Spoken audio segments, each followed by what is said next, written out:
2025 हा मिथुन राशीसाठी एकूणात प्रगती, बदल आणि मानसिक उत्साह देणारा महिना दिसतो. पण ग्रहांची वक्री स्थिती असल्यामुळे काही गोष्टी जपून पावले टाकणे गरजेचे राहील. गुरु 5 डिसेंबर पासून मिथुन राशीत वक्री अवस्थेत प्रवेश करणार असल्यामुळे नशीब, पैसा, नातेसंबंध आणि करिअर या चारही क्षेत्रात मोठी संधी प्लस आतल्या स्तरावर पुनर्विचार असे मिश्र परिणाम दिसतील. करिअर आणि नोकरी. डिसेंबरमध्ये करिअरमध्ये महत्त्वाचे बदल, नवीन प्रोजेक्ट आणि प्रगतीची दारे उघडण्याचे संकेत आहेत. नेटवर्किंग, कम्युनिकेशन आणि स्किल्स दाखवण्याची संधी मिळेल. नोकरी बदलायची इच्छा असलेल्यांना इंटरव्ह्यू, ऑफर किंवा रोल चेंज सारख्या घडामोडी होऊ शकतात. पण अंतिम निर्णय घेताना घाई करू नये आणि कॉन्ट्रॅक्ट, टर्म्स नीट वाचून मगच होकार द्यावा.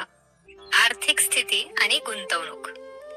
पैशाच्या बाबतीत हा महिना एकूण सकारात्मक असून बचत आणि गुंतवणुकीतून फायदा मिळण्याची शक्यता आहे. मात्र प्रत्येक निर्णय मागे नीट प्लॅनिंग आणि रिसर्च आवश्यक आहे. गुरुच्या स्थानामुळे वर्षाच्या शेवटाकडे विशेष लाभ, उत्पन्न वाढ किंवा साठवलेला पैसा हातात येण्याचे योग दिसतात. तरीही भावनेत येऊन मोठ्या रकमा रिस्कमध्ये टाकू नये आणि कर्ज घेताना काटेकोर राहावे. प्रेमसंबंध आणि नातेसंबंध. सिंगल मिथुन लोकांना या महिन्यात नवीन व्यक्तीची ओळख होण्याची, मैत्री प्रेमात बदलण्याची किंवा ऑनलाईन सोशल सर्कल मधून खास कनेक्शन मिळण्याची शक्यता जास्त आहे.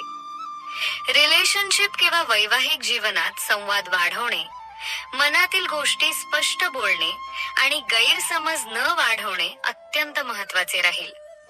संवाद नीट ठेवला तर नात्यात आधीपेक्षा जास्त जवळीक आणि स्थिरता येऊ शकते. जीवन आणि घर. कुटुंबासाठी हा महिना बराचसा चांगला असून घरात शांतता, सपोर्ट आणि काही शुभ कार्य किंवा गाठीभेटींचे योग दिसतात. काहींना मालमत्ता, घर किंवा वाहनासंबंधी विचार पुढे नेण्याची संधी मिळू शकते. गुरु वक्री असल्यामुळे जुन्या कौटुंबिक प्रश्नांकडे परत लक्ष जाऊ शकते. संवादाने सोडवण्याचा प्रयत्न करावा. विशेषतः भावंडांची संवाद आणि अपेक्षा यामध्ये समतोल ठेवणे आवश्यक राहील. आरोग्य आणि वैयक्तिक वाढ. काम आणि विश्रांती यामध्ये योग्य संतुलन न ठेवल्यास स्ट्रेस, थकवा, झोपेचा दर्जा घसरणे किंवा मेंटल ओव्हरलोड अशी लक्षणे दिसू शकतात. नियमित व्यायाम, योगा, मेडिटेशन आणि हायड्रेशनवर फोकस करणे गरजेचे राहील. गुरुच्या वक्री प्रवासामुळे हा महिना स्वतःचा रिव्ह्यू, आत्मचिंतन आणि पुढच्या वर्षासाठी गोल सेटिंग करण्यासाठी खूप योग्य आहे.